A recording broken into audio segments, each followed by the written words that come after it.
ਸੀਗੇ ਪੰਜਾਬ ਦੇ ਫੰਡਾਂ ਤੋਂ। ਕਹਿੰਦੇ ਪਹਿਲਾਂ ਪੰਜਾਬ ਦੇ ਫੰਡ ਰੋਕੇ ਤੇ ਹੁਣ ਤਾਂ ਕਰਜ਼ਾ ਵੀ ਰੋਕ ਲਿਆ। ਜੇਕਰ ਕਰਜ਼ਾ ਰੋਕ ਲਿਆ ਤੇ ਸਾਡੀ ਗੱਡੀ ਰਿੜੂ ਕਿਵੇਂ ਜੀ? ਬਿਲਕੁਲ ਪ੍ਰਵੀਨ ਜੀ, ਜਿੱਦਾਂ ਹੀ ਇਹ ਸੁਨੇਹਾ ਕੇਂਦਰ ਦੇ ਵਿੱਤ ਮੰਤਰਾਲੇ ਦਾ ਸੁਨੇਹਾ ਪੰਜਾਬ ਸਰਕਾਰ ਨੂੰ ਮਿਲਿਆ, ਪੰਜਾਬ ਦੇ ਵਿੱਤ ਵਿਭਾਗ ਨੂੰ ਮਿਲਿਆ, ਤੇ ਉਸ ਤੋਂ ਬਾਅਦ ਕਹਿੰਦੇ ਵਿਭਾਗ 'ਚ ਹਲਚਲ ਮਚੀ ਪਈ ਆ ਕਿ ਹੁਣ ਕਰਾਂਗੇ ਕੀ। ਜੀ ਕੇਂਦਰ ਨੇ ਸਿੱਧੇ ਤੌਰ ਤੇ ਸਾਡੇ ਕਰਜ਼ੇ ਦੇ ਵਿੱਚ ਕਟੌਤੀ ਕਰਤੀ। ਕਰਜ਼ੇ ਦੇ ਵਿੱਚੋਂ ਕੱਟ ਮਾਰ ਦਿੱਤਾ ਗਿਆ। 2300 ਕਰੋੜ ਦਾ ਕਰਜ਼ਾ ਘਟਾਤਾ। ਕਹਿੰਦੇ ਕਟੌਤੀ ਕਰਤੀ ਕਿ ਇਹ ਨਹੀਂ ਲੈ ਸਕਦੇ ਤੁਸੀਂ, ਇਹ ਨਹੀਂ ਤੁਹਾਨੂੰ ਦੇਣਾ। ਠੀਕ ਹੈ। ਇਹ ਮਾਮਲਾ ਹੈਗਾ ਪਾਵਰਕੌਮ ਨਾਲ ਸੰਬੰਧਿਤ ਜੀ। ਕਹਿੰਦੇ ਜੀ ਪਾਵਰਕੌਮ ਦਾ ਵਿੱਤੀ ਘਾਟਾ ਜਿਹੜਾ ਵੱਧ ਕੇ ਮਤਲਬ 4700 ਕਰੋੜ ਦਾ ਹੋ ਗਿਆ ਇਸ ਵਰੇ 'ਚ। ਠੀਕ ਹੈ ਨਾ। ਇਸ ਲਈ ਕਹਿੰਦੇ ਜੀ ਕਿ ਇਹਦਾ ਘਾਟਾ ਕੱਲੇ ਕੇਂਦਰ ਕਿਉਂ ਚੱਲੇ। ਕਹਿੰਦੇ ਜੀ ਬਰਾਬਰ ਕਰ ਲਓ, 50% ਤੁਸੀਂ ਚੱਲੋ, 50% ਅਸੀਂ ਚੱਲਦੇ ਹਾਂ, ਇਸ ਲਈ 2300 ਕਰੋੜ ਨਹੀਂ ਅਸੀਂ ਦਿੰਦੇ। ਉਹ ਅੱਛਾ। ਸਾਲ ਦੀ ਇੱਕ ਲਿਮਟ ਹੁੰਦੀ ਆ ਪ੍ਰਵੀਨ ਜੀ। ਕੇਂਦਰ ਵੱਲੋਂ ਇੱਕ ਲਿਮਟ ਬਣਾਈ ਜਾਂਦੀ ਹੈ ਕਿ ਸੂਬੇ ਨੂੰ ਇੰਨਾ ਕਰਜ਼ਾ ਦੇਵਾਂਗੇ। ਪੰਜਾਬ ਦੀ 2023-24 ਦੀ ਜਿਹੜੀ ਲਿਮਟ ਹੈ ਉਹ 45,730 ਕਰੋੜ ਹੈ ਸਾਲ ਦੀ। ਜੀ 45,730 ਕਰੋੜ ਦੇ ਵਿੱਚੋਂ ਹੁਣ ਕਹਿੰਦੇ 2300 ਕਰੋੜ ਅਸੀਂ ਇਸ ਲਈ ਰੋਕ ਰਹੇ ਹਾਂ ਕਿਉਂਕਿ ਤੁਸੀਂ ਪਾਵਰਕੌਮ ਦਾ ਘਾਟਾ ਨਹੀਂ ਪੂਰਾ ਕਰ ਪਾ ਰਹੇ, ਤੁਹਾਡਾ ਉਹ ਘਾਟਾ ਵੱਧਦਾ ਜਾ ਰਿਹਾ। ਠੀਕ ਹੈ। ਜੇਕਰ ਇਹ ਪੱਖ ਦੇਖਿਆ ਜਾਵੇ ਤਾਂ ਇਹਦੇ ਵਿੱਚ ਅਹਿਮ ਪਹਿਲੂ ਹੈ ਕਿ ਪਿਛਲੇ ਸਮੇਂ ਪੈਨਸ਼ਨ ਵਾਲਾ ਜਿਹੜਾ ਮਾਮਲਾ ਸੀ, ਉਹ ਪੁਰਾਣੀ ਪੈਨਸ਼ਨ ਸਕੀਮ ਬਹਾਲੀ ਵਾਲਾ ਪੰਜਾਬ ਸਰਕਾਰ ਨੇ ਐਲਾਨ ਕਰਤਾ ਸੀ ਕਿ ਅਸੀਂ ਪੁਰਾਣੀ ਪੈਨਸ਼ਨ ਬਹਾਲ ਕਰਨ ਜਾ ਰਹੇ ਹਾਂ, ਤਾਂ ਉਸ ਮਾਮਲੇ 'ਚ ਵੀ 18,000 ਕਰੋੜ ਤੇ ਕੱਟ ਲਾਤਾ ਸੀ ਇੱਕ ਵਾਰ ਕੇਂਦਰ ਜੀ ਕਿ ਤੁਹਾਡਾ 18,000 ਕਰੋੜ ਅਸੀਂ ਨਹੀਂ ਦੇਵਾਂਗੇ, ਤੁਸੀਂ ਤਾਂ ਕੇਂਦਰ ਦੇ ਉਲਟ ਜਾ ਕੇ ਪੁਰਾਣੀ ਪੈਨਸ਼ਨ ਸਕੀਮਾਂ ਬਹਾਲ ਕਰੇਂਗੇ। ਤੇ ਫਿਰ ਉਹ ਲੰਬੀ ਚਰਚਾ ਤੋਂ ਬਾਅਦ, ਮੀਟਿੰਗਾਂ ਦਾ ਦੌਰ, ਅੰਕੜੇ, ਦਸਤਾਵੇਜ਼ੀ ਤੋਂ ਬਾਅਦ ਉਹ ਪੈਸੇ ਤਾਂ ਦੁਬਾਰਾ ਬਹਾਲ ਹੋ ਗਏ ਸੀ। ਪਰ ਅੱਜ ਦੀ ਤਰੀਕ 'ਚ ਸਿੱਧੇ ਰੂਪ 'ਚ ਜਿਹੜੇ ਸਾਡੇ ਹੱਕੀ ਫੰਡ ਨੇ ਉਹ ਕੇਂਦਰ ਰੋਕੀ ਬੈਠਾ, ਜਿਨ੍ਹਾਂ 'ਚ 5500 ਕਰੋੜ ਦਾ ਤਾਂ ਸਿੱਧਾ ਆਪਾਂ ਪਹਿਲਾਂ ਵੀ ਗੱਲ ਕਰ ਚੁੱਕੇ ਹਾਂ, ਪੇਂਡੂ ਵਿਕਾਸ ਫੰਡ ਦਾ ਹਵਾਲਾ ਖੜਾ, ਫਿਰ ਇਸੇ ਤਰ੍ਹਾਂ ਸਾਡਾ GST ਹੈ, ਫਿਰ ਹੋਰ ਕਿੰਨੇ ਤਰ੍ਹਾਂ ਦੇ ਫੰਡ ਨੇ ਜਿਹੜੇ ਕੇਂਦਰ ਦੇ ਹਵਾਲੇ ਅਜੇ ਵੀ ਖੜੇ ਨੇ। ਸੋ ਇਹ ਸਭ ਦੇ ਦਰਮਿਆਨ ਹੁਣ ਸੁਨੇਹਾ ਜਿੱਦਾਂ ਹੀ ਪੰਜਾਬ ਆਇਆ, ਇਹ ਚਰਨਜੀਤ ਭੁੱਲਰ ਨੇ ਪੂਰੇ ਅੰਕੜਿਆਂ ਦੇ ਨਾਲ ਵੀ ਰਿਪੋਰਟ ਸਾਹਮਣੇ ਰੱਖੀ ਆ। ਚਰਨਜੀਤ ਭੁੱਲਰ ਕਹਿੰਦੇ ਕਿ ਪੰਜਾਬ ਦੀ ਕਰਜ਼ਾ ਲੈਣ ਦੀ ਜਿਹੜੀ ਹੱਦ ਆ ਉਹਦੇ ਵਿੱਚੋਂ 2300 ਕਰੋੜ ਰੁਪਏ ਦੀ ਕਟੌਤੀ ਕੀਤੀ ਗਈ ਹੈ ਕੇਂਦਰ ਦੇ ਵਿੱਤ ਮੰਤਰਾਲੇ ਨੇ, ਇਹ ਕਹਿ ਕੇ ਕਿ ਪਾਵਰਕੌਮ ਦਾ ਸਾਲ 2022-23 ਵਾਲਾ ਜਿਹੜਾ 4700 ਕਰੋੜ ਦਾ ਵਿੱਤੀ ਘਾਟਾ ਹੈ, ਇਸ ਦੇ ਲਈ ਅਸੀਂ ਇਹ ਘਾਟਾ ਪੂਰਾ ਅਸੀਂ ਨਹੀਂ ਚੱਕਾਂਗੇ। ਘਾਟਾ 50% ਪੰਜਾਬ ਸਹਿਨ ਕਰੇ, 50% ਅਸੀਂ। ਇਸ ਲਈ ਅਸੀਂ 23-24 ਦੀ ਜਿਹੜੀ ਸੂਬੇ ਦੀ ਕਰਜ਼ੇ ਦੀ ਲਿਮਟ ਹੈ ਕੁੱਲ, ਉਹਦੇ ਵਿੱਚੋਂ 2300 ਕਰੋੜ ਅਸੀਂ ਕੱਟ ਰਹੇ ਹਾਂ। ਹੁਣ ਜੇਕਰ ਇਸ ਹਵਾਲੇ ਨਾਲ ਮੈਂ ਦੇਖਦਾ ਤਾਂ ਮੈਂ ਦੇਖ ਰਿਹਾ ਕਿ ਉਜਵਲ ਡਿਸਕੌਮ ਇੰਸ਼ੋਰੈਂਸ ਜਿਹੜੀ ਇੰਸ਼ੋਰੈਂਸ ਯੋਜਨਾ ਸੀਗੀ ਇਹਨਾਂ ਦੀ ਕੋਈ ਇੱਕ ਨਾ, ਠੀਕ ਹੈ ਜੀ, ਉਹਦੇ ਵਿੱਚ ਵੀ ਪਾਵਰਕੌਮ ਦਾ 15,628 ਕਰੋੜ ਦਾ ਕਰਜ਼ਾ ਲਿਆ ਵਾ ਸੀ। ਤੇ ਜਦੋਂ ਕਿ 5210 ਕਰੋੜ ਦਾ ਕਰਜ਼ਾ ਕਹਿੰਦੇ ਸੂਬੇ ਦੀ ਗਰੰਟੀ ਜਿਹੜੇ ਬੌਂਡ ਹੁੰਦੇ ਨੇ ਉਹਨਾਂ ਦੇ ਤਹਿਤ ਲਿਆ ਗਿਆ ਸੀ। ਤੇ ਇਹਦੇ ਵਿੱਚ ਉਹ ਕਹਿੰਦੇ ਨੇ ਕਿ ਕੇਂਦਰ ਨੇ, ਪੰਜਾਬ ਨੇ ਫਿਰ ਕੇਂਦਰ ਨੂੰ ਜਵਾਬ ਭੇਜਿਆ। ਠੀਕ ਹੈ। ਉਹ ਕਹਿੰਦੇ ਜੀ ਪਾਵਰਕੌਮ ਦਾ ਘਾਟਾ ਤਾਂ ਤੁਹਾਨੂੰ ਦਿਖ ਗਿਆ, ਤੁਹਾਨੂੰ ਘਾਟੇ ਦੇ ਕਾਰਨ ਨਹੀਂ ਦਿਖੇ ਕਿ ਪਾਵਰਕੌਮ ਦਾ ਘਾਟਾ ਕੀ, ਉਹਦਾ ਹਵਾਲਾ ਦਿੱਤਾ ਉਹਨਾਂ ਨੇ। ਉਹ ਕਹਿੰਦੇ ਜੀ ਇਹਨਾਂ ਦੀ ਦਲੀਲ ਹੈ ਕਿ ਪਾਵਰਕੌਮ ਜਿਹੜਾ ਵਿੱਤੀ ਘਾਟਾ ਪਿਆ ਉਹ ਕੇਂਦਰ ਦੀ ਯੋਜਨਾ ਕਰਕੇ ਪਿਆ, ਜਿਹੜਾ ਕੇਂਦਰ ਨੇ ਕਿਹਾ ਜੀ ਕਿ ਵਿਦੇਸ਼ੀ ਕੋਲਾ ਖਰੀਦੋ। ਠੀਕ ਹੈ। ਤੇ ਜਦੋਂ ਸਾਨੂੰ ਕਹਿੰਦੇ ਵਿਦੇਸ਼ੀ ਕੋਲਾ ਖਰੀਦਣਾ ਪਿਆ, ਉਹਦੇ ਨਾਲ ਸਾਡੀ ਲਾਗਤ ਵੱਧ ਗਈ, ਤੈਅ ਲਾਗਤ ਉੱਪਰ ਚਲਾ ਗਿਆ, ਸਾਡਾ ਖਰਚਾ ਤੈਅ ਬਜਟ ਤੋਂ ਉੱਪਰ ਚਲਾ ਗਿਆ। ਇੱਕ ਪਹਿਲੂ ਇਹ ਹੈ।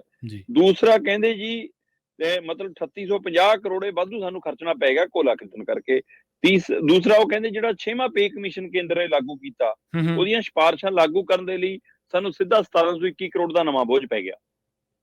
ਇਸ ਲਈ ਫਿਰ ਕਹਿੰਦੇ ਤੀਸਰਾ ਅਹਿਮ ਪਹਿਲੂ ਇਹ ਹੈ ਕਿ ਪਿਛਲੇ 3 ਸਾਲਾਂ ਤੋਂ ਸਾਡੇ ਰੇਟ ਨਹੀਂ ਵਧੇ ਬਿਜਲੀ ਦੇ।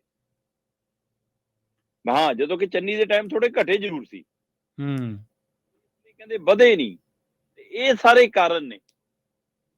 ਕਹਿੰਦਾ ਕਿ ਜਿਹੜੀ ਤੁਸੀਂ ਹਰ ਘਰ ਨੂੰ 300 ਯੂਨਿਟ ਬਿਜਲੀ ਵਾਲੀ ਮੁਫਤ ਦਿੱਤੀ ਆ, ਉਹਦਾ ਹਵਾਲਾ ਕਦੋਂ ਦਓਗੇ? ਉਹ ਅੱਛਾ। ਉਹ ਕਹਿੰਦੇ ਉਹਦਾ ਹਵਾਲਾ ਵੀ ਸਾਨੂੰ ਦੱਸ ਦਿਓ ਕਿ ਉਹਦੇ ਨਾਲ ਕੀ ਫਰਕ ਪਿਆ। ਪ੍ਰਵੀਨ ਜੀ, ਜੇਕਰ ਉਹਦੇ ਹਵਾਲੇ ਦੀ ਗੱਲ ਕਰੀਏ ਤਾਂ ਅੱਜ ਦੀ ਤਰੀਕ ਦੇ ਵਿੱਚ ਆਪਾਂ ਬਹੁਤ ਪਹਿਲਾਂ ਇੱਕ ਦਿਨ ਪੂਰਾ ਦਰ ਕਰਜ਼ੇ ਦੇ ਹਵਾਲੇ ਨਾਲ ਗੱਲ ਕੀਤੀ ਸੀ। 20,000 ਕਰੋੜ ਦਾ ਸਾਲ ਦਾ ਸਾਡੇ ਤੇ ਸਬਸਿਡੀ ਦਾ ਬੋਝ ਪੈ ਗਿਆ ਨਵਾਂ। ਇਹ ਬੋਝ ਅਗਲੇ ਸਾਲ 21,000 ਕਰੋੜ ਤੋਂ ਉੱਪਰ ਚਲਾ ਜਾਣਾ, ਲਗਭਗ 21,163 ਕਰੋੜ ਹੋ ਜਾਣਾ ਜੀ। ਤੇ ਉਹ ਤੋਂ ਅਗਲੇ ਸਾਲ ਕਹਿੰਦੇ 24 ਤੱਕ ਜਾਂਦਿਆਂ ਜਾਂਦਾ ਇਹ 22,000 ਕਰੋੜ ਤੋਂ ਉੱਪਰ ਜਾ ਸਕਦਾ। ਜੀ। ਸੋ ਇਸ ਲਈ ਦਾ ਅਸਰ ਸਿੱਧਾ ਇਕੱਲੇ ਪਾਵਰਕੌਮ ਤੇ ਤਾਂ ਨਹੀਂ ਪੈਣਾ ਨਾ, ਪੰਜਾਬ ਦੇ ਖਜ਼ਾਨੇ ਤੇ ਵੀ ਤਾਂ ਨਾਲ ਪੈ ਰਿਹਾ ਨਾ। ਸੋ ਇਹ ਸਾਰੇ ਹਵਾਲਿਆਂ ਦੇ ਵਿੱਚ ਹੁਣ ਵਿਚਾਲੇ ਗੱਲ ਆ ਗਈ ਜੀ ਪਛਵਾੜਾ ਕੋਲਾ ਖਾਨ ਚਾਲੂ ਕਰਨ ਵਾਲਾ ਮਾਮਲਾ, ਠੀਕ ਹੈ। ਕਿਉਂ ਕਿੱਥੇ ਗਿਆ ਫਿਰ?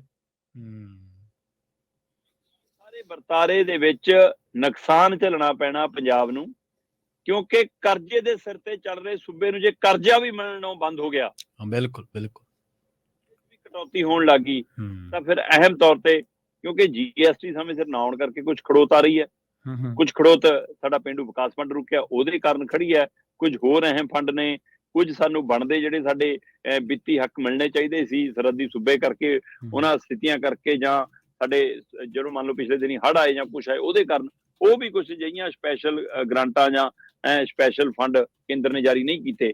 ਪਰ ਹੁਣ ਆ ਕੇਂਦਰ ਨੇ 2300 ਕਰੋੜ ਦੀ ਕਟੌਤੀ ਲਾ ਕੇ ਪੰਜਾਬ ਨੂੰ ਇੱਕ ਨਵੀਂ ਮੁਸ਼ਕਲ 'ਚ ਪਾ ਦਿੱਤਾ ਹੈ, ਔਰ ਪੰਜਾਬ ਸਰਕਾਰ ਆਪਣੇ ਖਰਚੇ ਨਹੀਂ ਘਟਾ ਰਹੀ, ਆਪਣੇ VIP ਕਲਚਰ ਦੇ ਖਰਚਿਆਂ 'ਚ ਨਹੀਂ ਕਟੌਤੀ ਕੀਤੀ, ਪਿਛਲਿਆਂ ਨਾਲੋਂ ਵੱਧ ਗਈ, ਤੇ ਨਤੀਜਨ ਹੁਣ ਸਾਡੇ ਸਾਲਾਨਾ ਜਿਹੜਾ ਸਾਡਾ ਬਜਟ ਹੈ ਕਰਜ਼ੇ ਵਾਲਾ ਉਹਦੇ ਵਿੱਚ ਕਟੌਤੀ ਹੋਣ ਲੱਗੀ ਹੈ, ਤੇ ਇਹ ਪੰਜਾਬ ਦੇ ਲਈ ਬਹੁਤ ਮੁਸ਼ਕਲ ਦੌਰ ਹੋਏਗੀ। ਪਤਾ ਲੱਗ ਰਿਹਾ ਕਿ ਪਿਛਲੇ 2 ਦਿਨਾਂ ਤੋਂ ਵਿੱਤ ਮੰਤਰਾਲੇ ਦੇ ਵਿੱਚ ਹਲਚਲ ਮਚੀ ਪਈ ਹੈ, ਤੇ ਉਹ ਕਦੇ ਚਿੱਠੀ ਬਣਾ ਲੈਂਦੇ ਨੇ, ਕਦੇ ਲਿਖ ਲੈਂਦੇ ਨੇ, ਕਦੇ ਭਗਵੰਤ ਮਾਨ ਜੀ ਨਾਲ ਗੱਲ ਕਰਦੇ ਨੇ, ਕਦੇ ਕੇਜਰੀਵਾਲ ਨਾਲ ਸੰਪਰਕ ਸਾਧਨ ਬਾਰੇ ਸੋਚਦੇ ਨੇ, ਫਿਰ ਕਹਿੰਦੇ 10 ਦਿਨ ਲੱਗ ਜਾਣਗੇ, ਕਹਿੰਦੇ ਨਹੀਂ 10 ਦਿਨ ਨਹੀਂ, ਹੁਣੇ ਗੱਲ ਕਰੋ ਤਾਂ ਬਹੁਤ ਜ਼ਰੂਰੀ ਹੈ। ਸੋ ਵਿੱਤ ਮੰਤਰਾਲੇ 'ਚ ਖਾਸੀ ਉਥਲ ਪੁਥਲ ਚੱਲ ਰਹੀ ਹੈ, ਇਹਦੇ ਨਾਲ ਪੂਰਾ ਪੰਜਾਬ 'ਚ ਉਥਲ ਪੁਥਲ ਆਉਣੀ ਹੈ, ਕਿਉਂਕਿ ਸਰਕਾਰ ਨੇ ਖਰਚੇ ਇੰਨੇ ਵਧਾ ਲਏ, 1.5 ਸਾਲ 'ਚ 70-72 ਹਜ਼ਾਰ ਕਰੋੜ ਦਾ ਕਰਜ਼ਾ ਲੈ ਚੁੱਕੇ ਨੇ। ਸੋ ਇਸ ਲਈ ਹਰ ਮਹੀਨੇ ਜਿਹੜਾ 4500 ਔਸਤਨ ਕਰਜ਼ਾ ਜਾ ਰਿਹਾ, 4500 ਕਰੋੜ ਦਾ, ਉਸ ਨੇ ਪੰਜਾਬ ਨੂੰ ਹੋਰ ਕਰਜ਼ਈ ਕੀਤਾ ਜਾ ਰਿਹਾ, ਤੇ ਇੱਧਰ ਕਹਿੰਦੇ ਜੀ ਕਿ ਹੁਣ ਕੇਂਦਰ ਨੇ ਕਹਿਤਾ ਕਿ ਅਸੀਂ ਨਹੀਂ ਕਰਜ਼ਾ ਵੀ ਆ ਦਿੰਦੇ, ਇਹ 'ਚ ਕਟੌਤੀ ਕਰਨੇ, ਇਹਦੇ ਨਾਲ ਪੰਜਾਬ ਦੀ ਪਾਵਰਕੌਮ ਦੀ ਸਥਿਤੀ ਵੀ ਤੇ ਸਮੁੱਚੇ ਪੰਜਾਬ ਦੀ ਸਥਿਤੀ ਵੀ ਕਾਫੀ ਦਿੱਕਤ ਭਰੀ ਹੋਊਗੀ। ਸ਼ਰਮਾ ਜੀ, ਚਲਾਉਣਾ ਤਾਂ ਘਰ ਔਖਾ ਹੋ ਜਾਂਦਾ ਜੇ ਕਿਤੇ 4 ਪਾਸੇ ਪੈਸੇ ਦੀ ਨਾ ਨੁੱਕਰ ਹੋ ਜਾਏ ਜਾਂ ਪੈਸਾ ਆਵੇ ਨਾ, ਇਹ ਤਾਂ ਫੇਅਰ ਸਟੇਟ ਹੈ। ਪਰ ਇੱਕ ਪਾਸੇ ਤੁਸੀਂ ਜਿਹੜੇ ਹਾਲਾਤਾਂ ਦਾ ਜ਼ਿਕਰ ਕੀਤਾ ਸੀ, ਇਹਨਾਂ 'ਚੋਂ ਲੰਘ ਰਹੇ ਆ, ਗੁਜ਼ਰ ਰਹੇ ਆ, ਤੇ ਦੂਜੇ ਪਾਸੇ ਤੁਸੀਂ ਦੱਸਿਆ ਸੀਗਾ ਕਿ ਅੱਜ ਕੱਲ੍ਹ ਸੁਪਰੀਮੋ ਸਾਹਿਬ 20 ਕਿਲੋਮੀਟਰ ਜਾਣ ਵਾਸਤੇ ਵੀ ਜਹਾਜ਼ ਚਾਹੀਦਾ। ਸੋ ਇਹ ਦੋਨੇ ਗੱਲਾਂ ਆਪਸ ਵਿੱਚ ਦੀ ਕੰਟਰਾਡਿਕਟ ਨੇ। ਵਿਭਾਗਾਂ ਦਾ ਫਿਕਰ ਤਾਂ ਤਨਖਾਹ ਪਾਉਣ ਦਾ ਹੋਇਆ ਪਿਆ ਜਿਸ ਹਿਸਾਬ ਦੇ ਨਾਲ ਤੁਸੀਂ ਦੱਸ ਰਹੇ ਹੋ, ਪਰ ਜਿਹੜੀ ਖਰਚੇ ਆ ਹਵਾਈ ਜਹਾਜ਼ਾਂ ਦੇ ਝੂਟੇ ਆ ਉਹ ਉਵੇਂ ਹੀ ਜਾਰੀ ਨੇ, ਜਿਵੇਂ ਸਰਪਲਸ ਹੋਵੇ ਬਜਟ ਪੰਜਾਬ ਦਾ ਜੀ। ਤੇ ਆਪਾਂ ਆਪਣੇ ਨਾ ਆਮ ਕਿਹਾ ਜਾਂਦਾ ਕਿ ਹੁਣ ਨਿਆਣੇ ਇੰਨੇ ਆਦੀ ਹੋ ਗਏ ਸਕੂਟਰ ਮੋਟਰਸਾਈਕਲ ਦੇ, ਹਾਂਜੀ, ਕਿ ਘਰੋਂ ਦੁਕਾਨ ਤੱਕ ਵੀ ਜਾਣਾ ਹੋਵੇ ਤਾਂ ਵੀ ਐਕਟਿਵਾ ਚੱਕਦੇ ਨੇ, ਸਕੂਟਰ ਮੋਟਰਸਾਈਕਲ ਚੱਕਦੇ ਨੇ। ਤੇ ਕੇਜਰੀਵਾਲ ਲਈ ਹੁਣ ਪੰਜਾਬ ਦਾ ਚੌਪਰ, ਪੰਜਾਬ ਦਾ ਹੈਲੀਕਾਪਟਰ ਸਕੂਟਰ ਮੋਟਰਸਾਈਕਲ ਹੋ ਗਿਆ, ਜਿੱਦਣ ਜੀ ਕਰਦਾ ਚੱਕ ਕੇ ਚੜ ਜਾਂਦੇ, ਤਾਂ ਹੀ 20 ਕਿਲੋਮੀਟਰ ਦਾ ਸਫ਼ਰ ਵੀ ਹੈਲੀਕਾਪਟਰ 'ਚ ਕੀਤਾ। ਜੀ ਜੀ ਜੀ ਜੀ।